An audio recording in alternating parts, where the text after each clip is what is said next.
Welcome to OState Daily. Casey Porter here. Sorry about that technical difficulty there. Tried a little bit of gadget there. The Annegret Aussie half-court shot there. I don't think you heard the audio, but it is what it is. But hey, Casey Porter here, joined by Scott McKinley. We now have it figured out, and we are ready to go. Scott, I know you went to the women's game yesterday. Men went 1-1 this week. Looked really good against a not very good K-State team. Did not look very good yesterday against a Utah team that just simply put was a bad matchup. So how you doing, man? Oh, doing good. Yeah, like I said, we went to that Cowgirl game yesterday, and that was about as exciting of a game as I've been to in a long time. Through the first half, you kind of felt like West Virginia was a little bit quicker. They seemed like they're hitting a few more shots than us. They extended their lead. I think at one point it got up to either 10 or 11, but then we were able to cut it. Down. It cut it fairly close before half, and then you just like you said. And you can see how Staley Hurd made it to the shot at halftime, sent us into halftime with some momentum, and we came back in the second half, and we got right back to where we had just left off. It's funny in a game sometimes how one shot like that can totally change the momentum of a game, and in my opinion, that game it really did because the second half Cowgirls came out. Expanded their lead. I think don't quote me, but I think the largest lead we had was getting up to around 7 or 8. They cut it. They cut it there towards the end, but the Cowgirls were able to hang on. I tell you, I can't say enough about Staley Hurd. The girl just continues to put up good numbers every single game. Micah Gray had a good game. Annegret Aussie, I think, had 12 or 13. Overall, really, really good win for the Cowgirls because West Virginia is a talented team. They're well coached. They're very, very quick. One thing West Virginia is known for is forcing turnovers. I think they're in the top 5 nationally in forcing turnovers, and they forced the Cowgirls into 24 turnovers yesterday. Now, I will say, having been there, some of those turnovers, you got to give credit to West Virginia. Some of them, we made some ill-advised passes. We were really struggling to beat their press early on in the game, but very good coaching adjustments by Coach Hoyt and her group. We were able to adjust and beat the press. And once we were able to beat the press, we were able to start scoring. And again, I can't say enough. I really think that half-court shot by Aussie really changed the momentum going into halftime. It sure did with, about a minute left, a little under a minute left. The Cowgirls were down, I believe, 8 points and then had a 5-0 run there. Of course, the three-pointer by Annegret Aussie brought it down to, I believe it was a 2-point deficit at halftime. The 3-point deficit at halftime, but a 5-point run to end the first half. And then also Micah Gray had a huge three-pointer to start the fourth quarter. That extended the lead out to 5. Then it got up to 8 and just kind of arm's length from there. And I'll tell you what about this basketball team for Oklahoma State, the women's team. They score, and they score a lot. We know Macy Hewitt didn't even get to play yesterday. And she hit 2 threes Tuesday night there, Wednesday night, whatever night it was there at Cincinnati to extend the lead like up to double digits. And so this is a team that has some depth, Jaden Wooten coming off the bench, that kind of thing. And then Micah Hewitt, if you need her, Annegret Aussie, we saw had to hit a couple of big shots. They have several girls that can hit three-pointers from the outside. I do think they have good ball handlers. And you have 2 legitimate scorers that you can say, hey, here's the ball. We need a big bucket. Go take the game over. And obviously, Staley Hurd and Micah Gray. And then I think there's times when she's not turning the ball over. Alexia Smith, with her experience, she's such an experienced player. I think she's also a girl that you can just hand the ball to and say, go figure out your own shot and score. So they have the ability to kind of create their own offense. They have the ability to shoot. And then yesterday, wow, what a great combination between Egareba in the paint and then also Tenin Magassa. So those two combined had almost a double-double. And if they get that from the post, as far as this team goes, the way that they shoot, the way that they run, the way that they score, this is a really good team, Scott. Yeah, I agree. Magassa is an absolute force down low on the defensive side. Yeah. There were 5 blocks yesterday. Yeah. She is absolutely phenomenal on defense down there. In fact, and the other thing I look at is, yes, she had the blocks, but the obvious, rebounding. She had added some points in there as well. But there were a number of times where West Virginia guards were dribble penetrating, and it looked like they were going to have an easy spot, stop jump shot. They decided not to do it simply because Magassa was down there. They weren't sure they could get it over her wingspan. So she's in my opinion, I think that's kind of what we've been missing the last couple of years, because we've had a number of good shooters that have come in through here. We've had good 3-point shooters in the past. But you've got to have, if you're going to make a run for a championship, you're going to have some good post play, and Magassa's really done a nice job coming in. I've noticed her minutes have been slowly going up here recently, and I expect to see that to continue. Yeah, and she scores with both hands. I mean, she's got that baby hook that you just saw with the left hand, and then right there she can score with the right hand too. So when you're ambidextrous down the post like that, there's no real way. The one way that you can stop a post player is if you double them. So if you double, which side of the court are you going to double from? If you double from the right side, she goes to her left hand. If you double from the left side, she goes to her right hand. You can't triple team her, and you really don't want to double team her, because then the numbers would say if you double team one player, somebody else on the court is open, and that somebody else is likely somebody that can spot up and shoot. So I think Magassa, Egareba, you see it right here. Well, you're right there. Let me back that up. Let me cut that over and back that up right here. See that right there? No double. See that from the middle? Let me back that up. Came over to double, but didn't, because you can't leave your shooter, right? So I think Magassa is somebody, if they pay attention to more times than not, she is going to be able to score, because she's not the way the way the Cowgirls are able to shoot it. She's not going to get doubled down on. She's going to have length, and she's ambidextrous. So I really hope, and like I said, my basketball knowledge is very limited, so take this with a grain of salt. I really like it when they run at least part of their offense through her. Yeah. Well, I mean, if you can run your offense through the post, it gives you so many more different options. Court, believe it or not, it allows you to get more open looks from three, which, like I said, as well as this team shoots 3-pointers, man, if we get open looks for the most part, you're going to, the last home game that we had against Kansas, we just, like I said before in the previous podcast, we had an off night shooting that night, which sometimes that happens.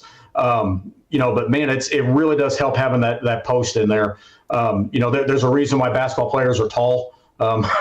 You still need, yes, you can have your guards that are you and my eyes height, but eventually you need some taller players down there to get the rebounds, to be a force on defense, and to get some easy buckets every now and then. Yeah. And another thing that the post players do that I think is a big part of this team, because we know that the Cowgirls want to score fast. They want to score a million different points. They play better defense, I think, than they're given credit for. Is that both post players, Egareba and Tina Magassa, praise Egareba, they both run the court very well. It's not like they're those big lumbering type of post players to where you have to play a half-court offense, you have to play a certain style, you need to play zone on defense. The Cowgirls can have that length and scoring, but yet they can still do it in the style they want as far as playing very fast and playing up and down the court. Yeah, I agree. Well, and the other thing I think that also really helps you is when you get down into the fourth quarter, and let's be honest, everybody's a little bit winded. Our posts were in better shape than they were yesterday. They absolutely are. Absolutely. That's a great point, Scott. Yeah, and speaking of playing defense, if you'd have told me before the game started that the Cowgirls are going to turn the ball over 24 times and win, I would have said you're crazy. But what's crazy is on the flip side of that is the Cowgirls forced 18 turnovers out of West Virginia.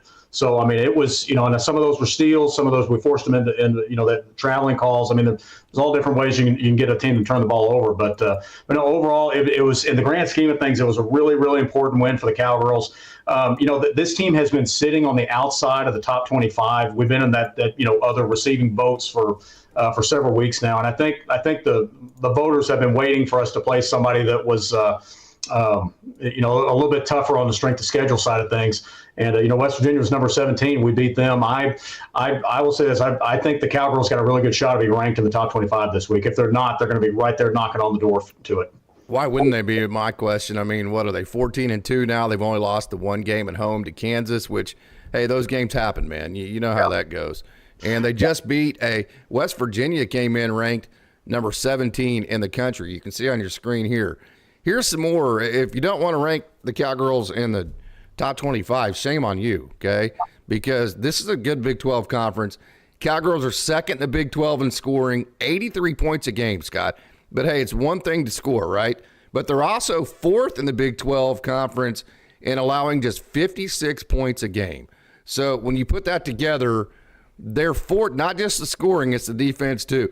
Cowgirls are fourth in margin to points allowed in terms of points per game, the differential points per game at 27.1 points per game. So the Cowgirls are scoring 27.1 points per game more than they're giving up. And then also they have two legitimate studs. So nobody in the top 10 in scoring, but Staley Hurd, who is the Vite Player of the Year coming out of Sepulpa. We knew all about her. She is absolutely living up to the billing. And Micah Gray, who can take a game over as well, I believe, has 7 or 8 double-digit scoring games on the year. They are back-to-back at 15 and 16 in terms of being leading scorers in the Big 12. So this group can score in bunches. They have superstar power. They have post players. They can run. And, like I said, they play an underrated style of defense. So if they're not ranked in the top 25 this week, I have no idea why they wouldn't be. Yeah, I fully expect them to be. I mean, it'd probably be number 24, 25, somewhere in that range. But, but at the end of the day, and rankings are nice. And I totally agree. The Cowgirls should be ranked. This is a good ball club. Very, very good ball club. At the end of the day, just keep winning. Just keep playing, keep doing what you're doing. Eventually, everything's gonna work itself out. The challenges the big challenges we're gonna face in this conference is TCU, who I think is coming to town in a week or two.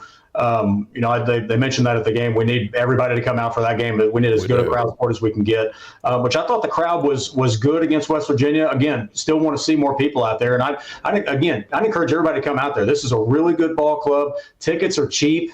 I mean, let's go support these girls. We've got a good basketball team this year. They're working hard. They're improving. And again, they've got talent. So no, I think the biggest key for the Cowgirls moving forward is just keep playing, keep winning. I think the other challenge is yes, it's really easy to focus on TCU, K-State, the teams that we're going to have to beat at the top if we want to make a run at this thing. But I think the other thing that's important to keep in mind is you still got to go beat Houston. You still got to go beat BYU. You still got to beat the teams. We don't want any more Kansas games sneaking up on us. So I want to stay positive today because all I see is positive right now to the Cowgirls. I was very, very impressed yesterday. So how good is Staley Hurd? I mean, this girl's ridiculous, isn't she? The thing that amazes me about her, when you may see it right there, is how that shot right there you just saw is how she is able to create space, to get her head around the defender and create enough space and then have good enough body control to get in there to get the layup. But not only that, I mean, she can shoot from three. I mean, she's just an absolutely phenomenal ball player. Outstanding. There's very, very, very few weaknesses in her game. Yeah, 100%. And she's won. In the Cincinnati game, that was a tight game, Scott, and the midweek game. And Cincinnati they were right there with the Cowgirls. Not a great team, but a good team.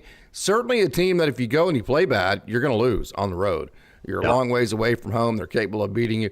Staley Hurd, that fourth quarter at Cincinnati, was absolutely ridiculous. And she was good again on Saturday. Matter of fact, she scored 18 points, 7 of 13 from the floor, 7 rebounds, and 4 or 5 from the free throw line. Staley Hurd, is 15th in the league in scoring, 4th in rebounds, and 10th in three-point shooting. So this is a superstar type player. I mean, she is good. It's not that she just scores and then doesn't do anything else.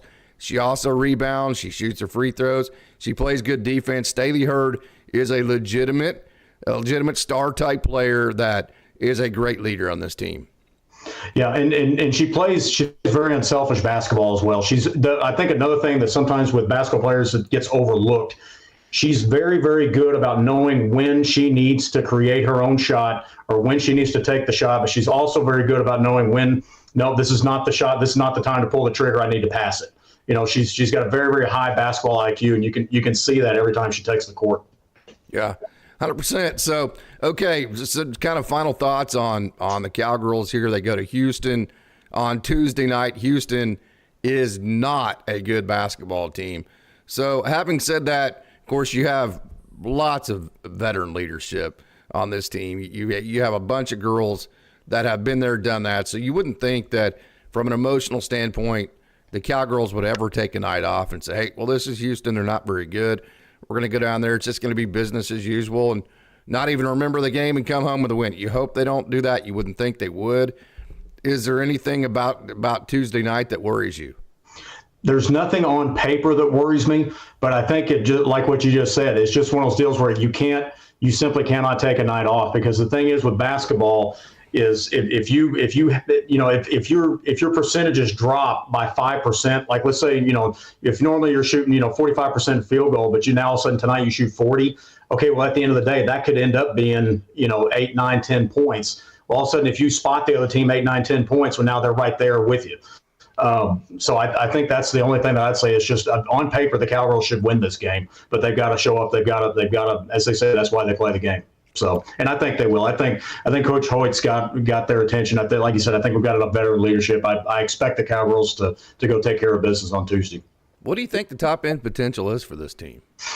It's kind of difficult to know because we haven't played the top of the conference yet. But at the same time, I will say this: I think West Virginia is a very talented ball club. They've got a number of players on their team. They're I think her name is Blackston. The center, she also is a good 3-point shooter. She's a difficult matchup because she's tall enough to be a post, but she can shoot from outside.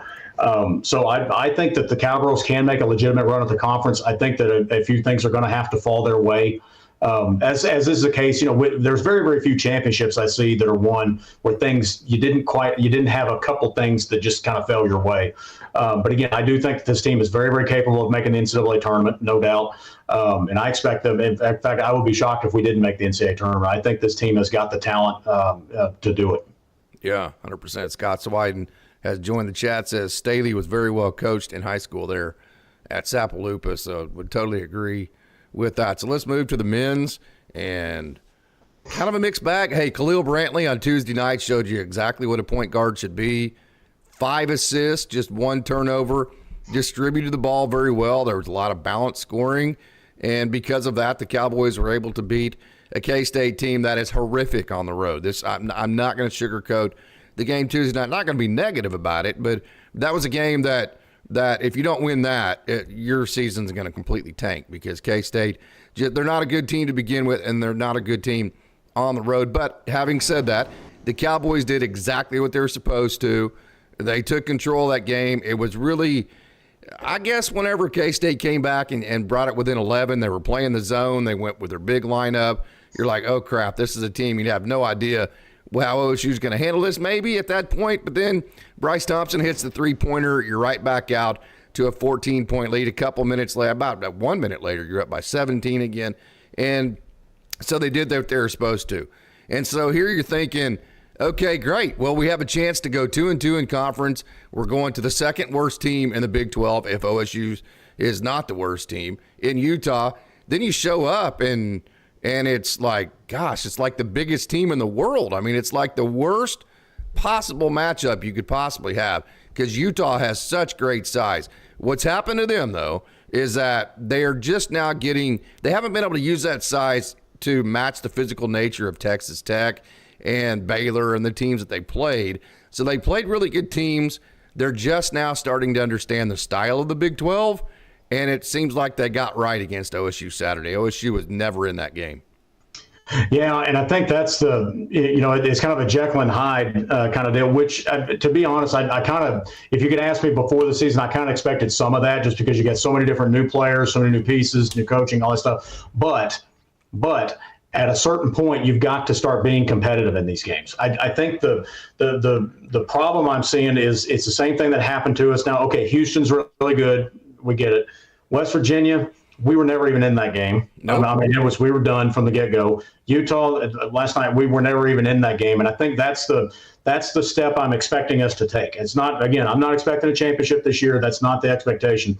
But we've got to start taking the step to where we're at least competitive. I mean, if we would have lost by a buzzer beater last night, so be it. It's the same thing like we talk about with the football. Or had fun watching it. I mean, yeah. Not for 1 second did I have fun watching that game. Yeah, that was, and it was one of those deals where I looked at the halftime stats, and Utah shooting at 55% from the field. We're shooting at 21. Yeah. You know, I mean, I don't even need to look at any other statistic to know how that game how that game was going. If you just told me that. Yeah, you want to know why? Because they assisted the ball. But it's one thing to have the size advantage like Utah did. Oklahoma State actually out-rebounded Utah, which goes to show there were ways around that. But Utah had like 8 or 9 more assists than OSU did. So you would think if you're the smaller team, you would need to be the one that's sharing the ball and setting your teammates up for the perfect shots to take. But OSU, they didn't match the size of Utah, and then they also didn't share the ball. They had such a few amount of assists, and that assist, I say that to piggyback off what you're saying, that assist stat goes directly to your shooting percentage, because the better you share the ball, the better shots you get, the more of them you're going to make, right? So this was just an ugly game on offense. Oklahoma State didn't do anything correctly. They didn't share the ball. They didn't run the offense right. They didn't set themselves up for good shots. So I understand Utah was a bad matchup. I understand they were tall, but there was nothing about this in terms of the performance offensively for OSU that I can defend as far as what they did, new coaching staff or not. Yeah.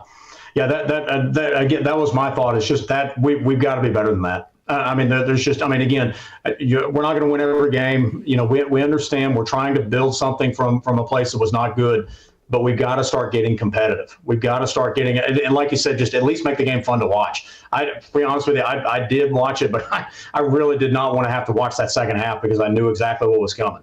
Because I watched the first half. You know, and I don't know. I don't have the magic bullet, as you will, to know exactly what this team needs.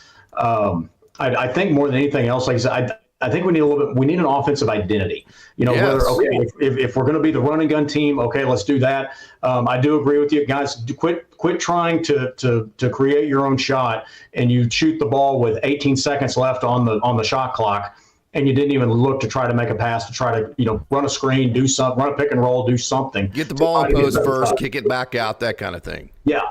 Let's try to work to get as high a percentage of shot as we can, because I mean, let's be honest, we have a couple of good shooters on this team. You know, Avery's a good shooter. Sure. You know, Thompson can shoot the ball. Streaky, but overall, this is not the best shooting team. Well, when you don't have the best shooting team, you've really got to work to try to get the highest percentage shot that you can whenever the ball goes up, and not try to force stuff. You know, we don't really. This is not a team where we have a Cade Cunningham. We just say, all right, Cade, we need a shot, go hit it. We don't really have that, so we're gonna have to find a way on offense to shoot the ball. You know, the other thing I'd say is, you know, everybody always talks about, you know, defense. You know, we want to be a defensive-minded basketball team, and I don't disagree with that. I mean, you got to play defense. But in all the years I've been watching basketball, I've never seen a team pitch a shutout. Yeah, right. You have got to. And to be a good defensive team, you got to have rim defenders. You know, you got to have like Utah blocked 7 shots on Saturday. Oklahoma State. Utah had 46 points in the paint, Scott. So you can preach defense all you want, but if you're allowing 46 points in the paint and the other team is dominating you, the way that you do it is what Utah did to OSU. You have to have rim protectors like Utah had on Saturday. So when the other team does drive the ball to the bucket, then you either block their shot or at least you alter it. So that's just 7 block shots Utah had. How many other shots did Oklahoma State miss because of those 7 block shots and just the presence altered their shot? So Coach Lutz can preach defense all he wants, but until he gets a post presence on defense like Utah had yesterday that can alter shots, it's going to be very difficult. Yeah. Well, I kind of go back to what we just talked about with Tenan Magassa and Cowgirls. Yes. That having that presence down low is a really big deal. You know, I remember back with Cowboys, Andre Williams. I'm digging back into the past now, but you know, Andre was never an offensive force at all. I mean, he'd have 2-4 points a game maybe. And usually not from the free throw line. Or any kind of shooting, But he would dunk it. He'd hit the top of the backboard with his hand and then dunk the ball. But something like that. But my gosh, I mean, that guy was an absolute menace down low. Dennis Rodman was another one that you see that in the NBA a long time ago. I think we need that. And again, I mean, we've got to find a way. Is there a way we can work our offense through our post? Sometimes, I think that's going to be a challenge for us. But okay, Abu Usman, that was another kind of a Jekyll and Hyde. He looked like Michael Jordan on Tuesday night or whenever it was against K-State. I think he went off for 24, 25 points, something like that. And then it was a totally different deal on Saturday night. So, I mean, it's one thing that, okay, we're a little streaky here and there. We've got to get a little bit more consistent, and I really that's what they've got to focus on is we've got to play consistent defense. We've got to consistently run an offense, make adjustments as needed, but we've got to find a way to just not get run out of the building. I mean, we can't be down by 20 at halftime and expect to have a chance. You've got to at least try to stay in the game. Yeah. And maybe at the end of the game, okay, if we can hit a shot and we got a chance. I think what frustrated me about Coach Gundy in the football season, constantly saying, well, they have 6 in the box, so we can't run it. And so because they had 6 in the box, it was easy enough just to put 6 guys in the box, and all of a sudden Oklahoma State's offense just completely can't function at all. It's like, Coach, you got to be better than all the defense has to do is put 6 guys in the box for them to shut you down. You got to find something else, do something else, be more versatile or whatever. So it can't be as easy for this team as to say, oh, it's a bad matchup. Oh, they're big. Oh, they do this, and we don't do that. You got to be good enough and then not stubborn enough and all those kinds of things to be able to at least, again, I'm not asking you to win a game, but don't be down 12-0 a minute and a half in the game just because the other team is a bad matchup. Be creative enough, be unstubborn enough to figure out some styles and some ways that you can be a bad matchup for the other team too, right? Yeah. So, I mean, that's like literally why the air raid was invented, because Nebraska would go get the biggest, strongest, fastest dudes, and if you tried to play their style, they would run over you. In the fourth quarter, they'd score 28 points. So then Texas Tech and Oklahoma State said, you know what, Nebraska, we're never going to beat you in that game. So you know what we're going to do? We're going to go get a bunch of little dudes on the outside. We're going to spread you out, and we're going to make you cover the entire field. So there's ways around those bad matchups that it's like Oklahoma State has a style. We're going to take the ball to the bucket. We're going to do this. We're going to do that. And then if that style's not a matchup that day, we have no answers to be able to adjust and pivot to even stay in the game. That's a really big disappointment for me so far. And that what I wanted to see was, okay, well, we can't do this today. We can't run the ball today. So let's go to this part of our playbook. Or we can't throw the ball to this guy today. So let's throw the ball to that guy today. That's what I've been wanting to see. And to be honest with you, Scott, I hate to be negative. I just haven't seen it yet.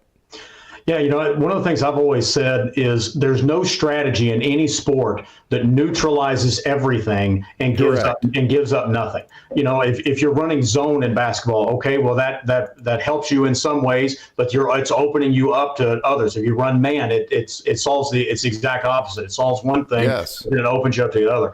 I think the thing what we've got to realize is, okay, if you were put yourself in Utah's shoes, how would you neutralize Oklahoma State? Okay. Well, that's probably what they're going to do. So we've got to find whatever that strategy is. We've got to find a way to try to run something different. Take what they give you. And again, just because that's not what you want to do, it doesn't matter. You've got to find a way to adjust to what the other team is giving you. Because I guarantee you that, like I said, there's no strategy that the other team can run that neutralizes everything without exposing it. You're exposed in other areas.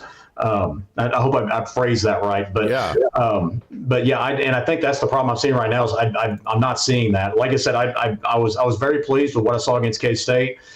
We did what we should have done. We looked like a good ball club, but then we went right back to just frankly just bad basketball Saturday night. So hopefully we're going to turn this around. I think the part I'm more concerned about is we're pretty much halfway through the season. I expected some of this in the beginning just because, again, new coach, new team, new everything. We've got to start for the second half of the season. I want to start seeing signs that we're figuring this out, that we are going to make those adjustments, that we are going to be able to start being more competitive down the stretch. So I actually shorted Utah. They actually had 14 more assists than Oklahoma State. 14, Scott. I mean, how do you explain that? When one team has that many more, is it just because they shot the ball better that night, or how do you explain that? I think one thing is that we continue to shoot the ball very early in the shot clock. Yeah. But that's that, and I think that'll lend itself to where you won't get as many assists. It's more, all right, somebody's down there. They think they see an opening and it's not there. But yeah, and again, I think that just comes down to, and I know that the Coach Lutz wants to play the up tempo, the run and gun, if you will. Excuse me, but I don't know. I feel like you got to get stops to be able to do that. I mean, yeah. If you're going to do that, you got to be able to play good defense. Because otherwise, what's going to end up happening is if the other team is a little bit more talented, and you're not stopping them on defense, they're just going to run you out of the building. Yeah. It's the point spread is going to do exactly what we've just seen, where you get down by 20-something points, and it's over. We can't overcome a 20-point deficit. So basically, what I would say from a strategic standpoint is, and again, we've stated before, Coach Lutz wants to instill his system, understanding this team's probably not going to make the tournament anyways. I get that. But at the same time, I would also like to see us, if nothing else on offense, slow it down just a hair. I'm not saying you got to slow it down to a snail's pace, but I think if you slow down just a little bit, keep that score a little bit closer, we might have more chances late in the second half. Yeah. So, but we'll see what they do there. Would agree there. So another part of this too, that Oklahoma State 12 of 22 from the free throw line. So it's like you got to fill in the holes around the size disadvantage. Didn't assist the ball, then didn't shoot free throws very well. So overall, just very, very, very disappointing. So, hey, let's kind of let's shift gears here, if you will, and let's actually move on to football. And we're going to talk about let me actually get this up on here. Give me just a second here, Scott. I'm going to get up the transfer portal news that has come down the pike and kind of where Oklahoma State's at this point. So there you go right there. There is the transfer portal stuff. This all comes from Robert Allen on Polk's report. So I wanted to make sure and give him credit. To be honest with you, he's really just about the only one that I follow in terms of news because he has so much access. And to be honest with you, Robert has way more information than he ever divulges to Oklahoma State fans. He does a great job of taking care of the program. So when he does finally release some information, it's almost always spot on. So I wanted to make sure and give Robert Allen a Pokes report the credit for what we're seeing on the screen here because, again, I'm a big fan of his. But anyways, all right, so here are the transfer portal additions and the kind of way that it's being described in the football circles is Oklahoma State is having a surprisingly very good transfer portal year. For anybody who thinks this is surprising, I don't know where the hell you've been because I think every single Oklahoma State fan pretty much understood that this was going to be almost exclusively a transfer portal year for OSU. Yeah. Well, and you look at that list right there, there's a couple things that stand out to me. Is one, when you look at the top of the list, we needed to get offensive linemen. That was definitely a need. We've talked a lot about the D line. We have a number of good players in there that I think could be really good. The one I'm curious about is that Michael Diatta coming from Virginia. I'm curious to see what he's going to be able to do. Defensive lineman.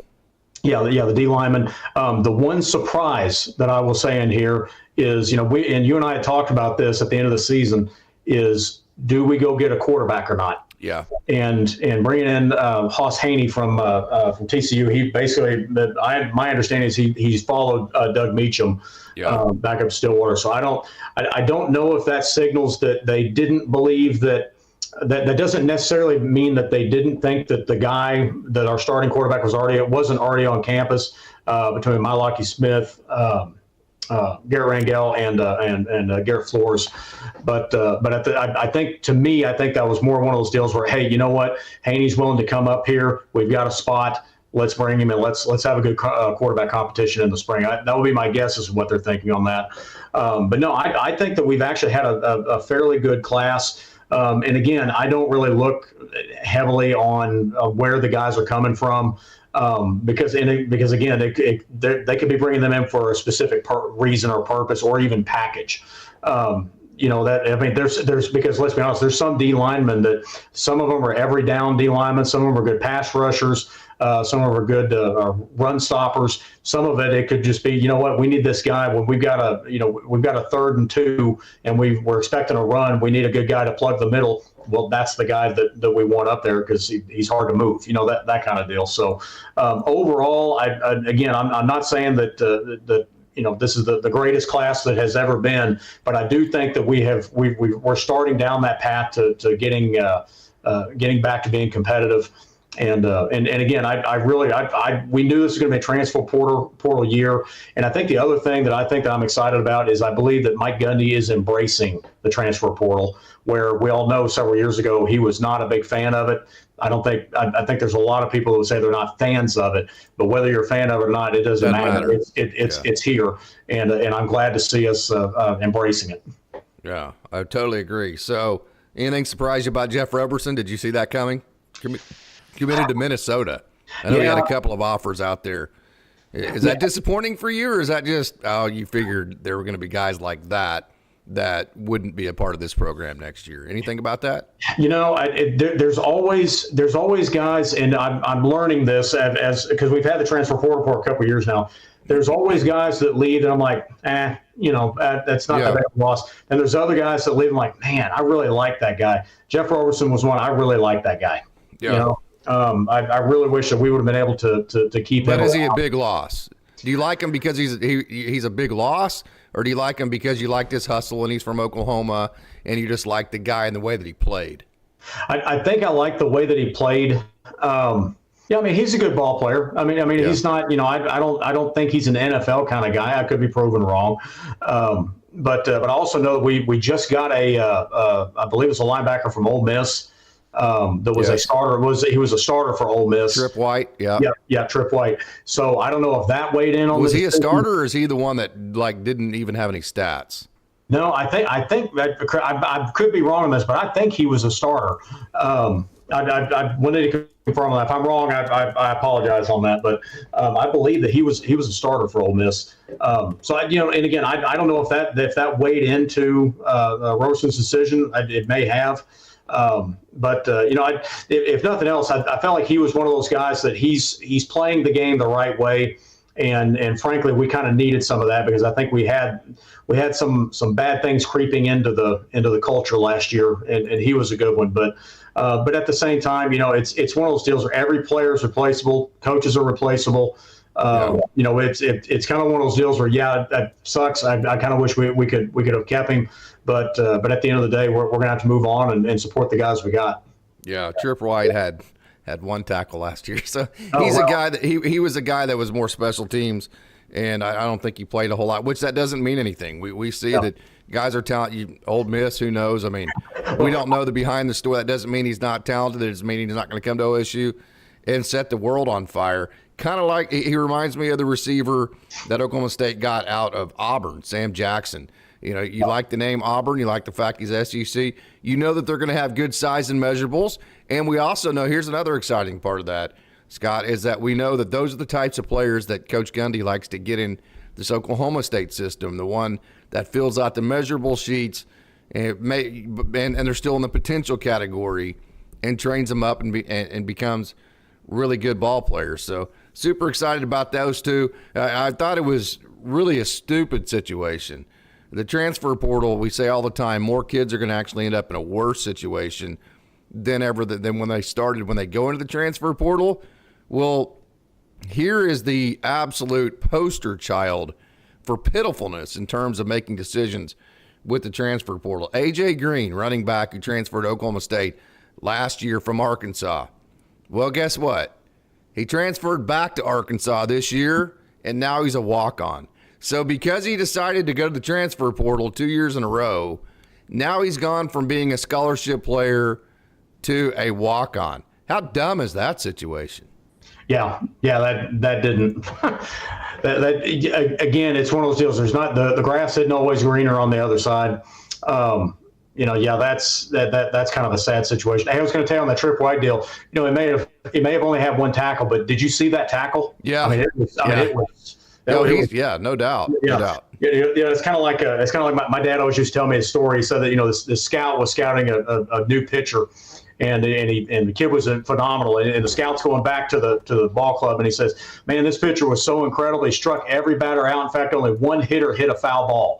And the manager said, "Well, sign the guy that hit the foul ball. We need hitters." Oh, that's great, Scott. That's a great story. So, yeah, I think it's one of those deals where the portal. I think players, if they are smart about it and play it correctly, it is a way that they can bolster their career. It's the same thing with schools. They can bolster their team. But they also, if you don't make the right move, you can end up just kind of like what AJ Green's situation is. So, Deshaun Stribling's a huge loss. There's no way around that. Yeah. Okay, Kobe Hilton wasn't going to have eligibility anyways. Okay, but really, other Lyric Rawls, okay, whatever. I mean, good for Kansas, good player. Not a player that's not replaceable. I mean, Lyric Rawls is a good player. I don't want to say anything negative about him. Oklahoma State will find a player as good or better than him. I promise you. At the safety spot.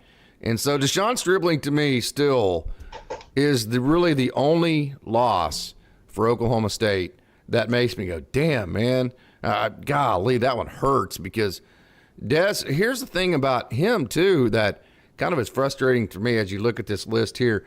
Here is all of, on the left, the transfer portal additions versus the departures is that, man, he was going to be the dude. I mean, last year you had Brennan Presley, you had Rashad Owens, you had all these guys, and so it was hard getting balls.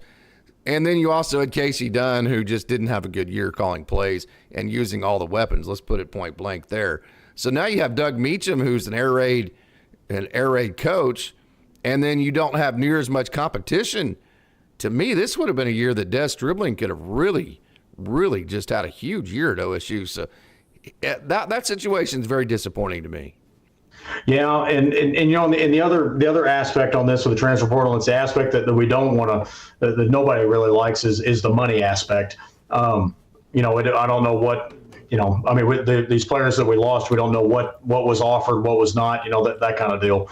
But yes, but from a pure talent standpoint, Stribling was a very, very good player. I really wish we would have been able to keep him. Yeah. You know, I think the biggest takeaway I see from the whole thing is, man, next year is going to have a totally different look. It is than what we got every year. Yeah. It's very, very rarely now. I mean, this last year was kind of almost an anomaly because it was almost practically the same team we had from the year before, which again still just befuddles me. I think everybody as to what happened. You know, because it was basically the same team that we had the year before that made it to the Big 12 championship game. But anyways, I don't want to talk about last year. That season is dead and gone. So we're looking forward. Like I said, overall, I think we've done a nice job on the recruiting trail. I am really curious to see how spring practice goes. I'm really going to be watching the quarterback competition, as I'm sure we all are. My hope is we've named a starter after spring ball.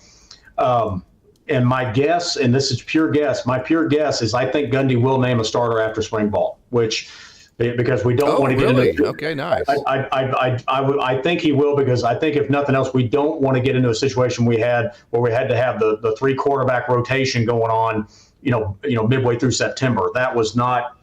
You've got to pick your leader and then rally around him. But at the same time, I also can see where, all right, if they just can't pick one, they just can't pick one. But I really hope that we have a starting quarterback named after spring ball this year. Yeah. I think it's important from a leadership culture, you know, trying to get the cohesiveness with the team back on track. Hey, man, let's transition over to the softball team. I know we've had a lot of requests to talk more about them, and it's going to start in the circle. Of course, you lost the big one last year as far as one of the better pitchers in all of college softball, but I think people may sometimes forget that she was a transfer too. So who knows how that can go. Kyra Aycock, you still have her. Riley Crandall is a girl you're going to have in the circle too here. So the pitching, let's start right there for this softball team for the Cowgirls.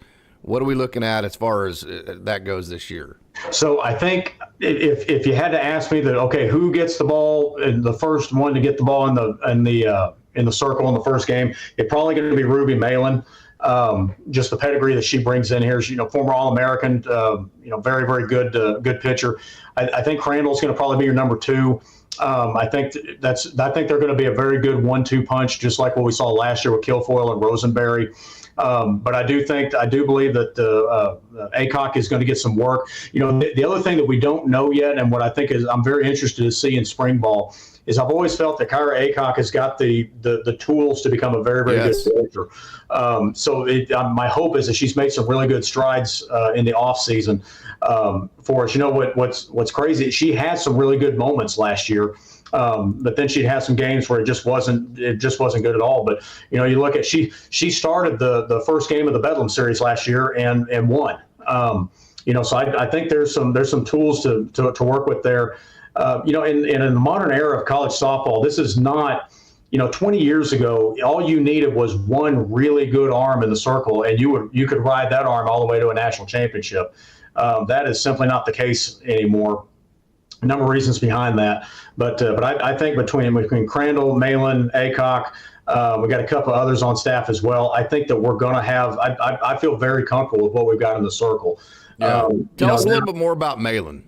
For those that might know. She was transferred from University of Washington, I believe, and very tall. She's got good off speed. She spots up very, very well.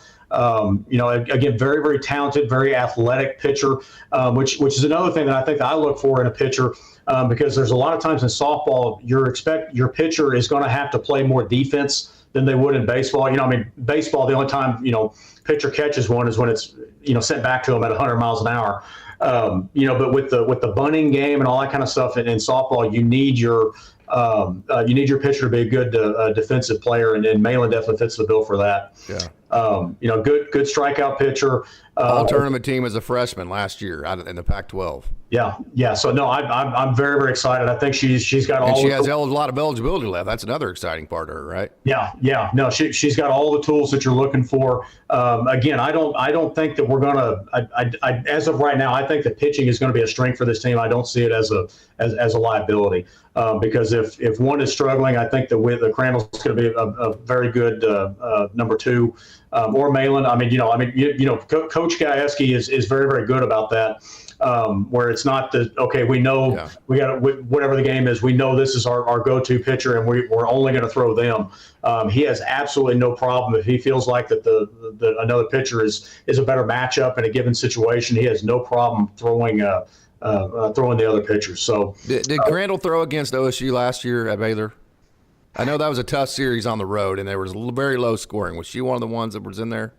I think she was, but I'd have to. We play a lot of games in softball. Yeah, no doubt. But that's why I asked you. yeah. But no, she's. Now they are due a little bit contrasting styles. Malin is a prototypical, very tall. I think she's about 6 foot, 6'1". Yeah, 6 foot. Yeah. And Crandall's a little bit shorter. 5'6". So Crandall's going to rely a little bit more on off speed. And Aycock's your bigger one, the biggest one of the staff. Yeah. So, but I think that's good, because there's certain lineups that you're going to face that are going to be very good at hitting.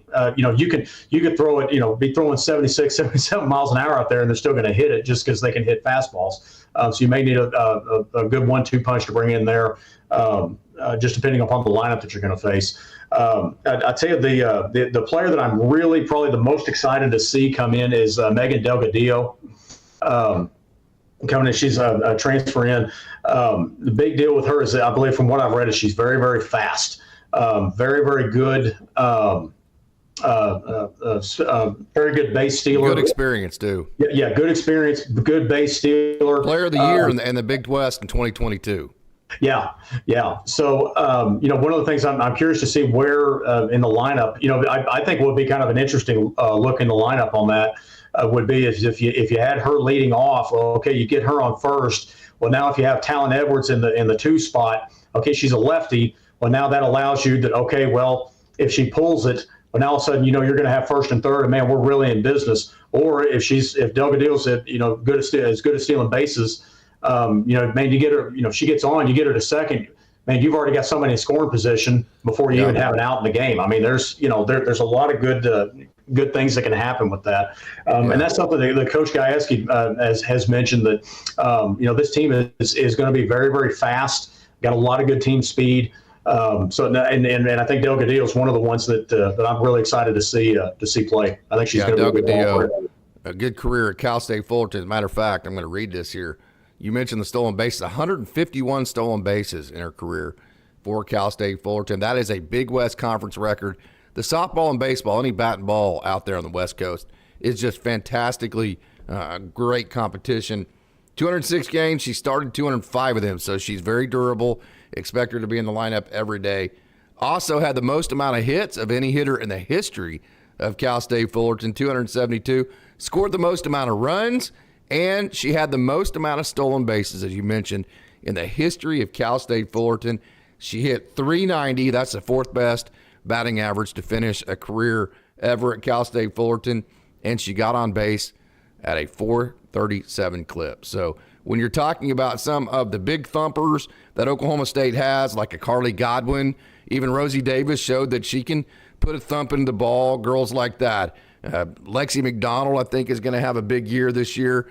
Man, having a girl like Delgadillo at the top that can generate offense, get on base, and turn that solo home run into a two-run shot or whatever it may be, that is a huge deal.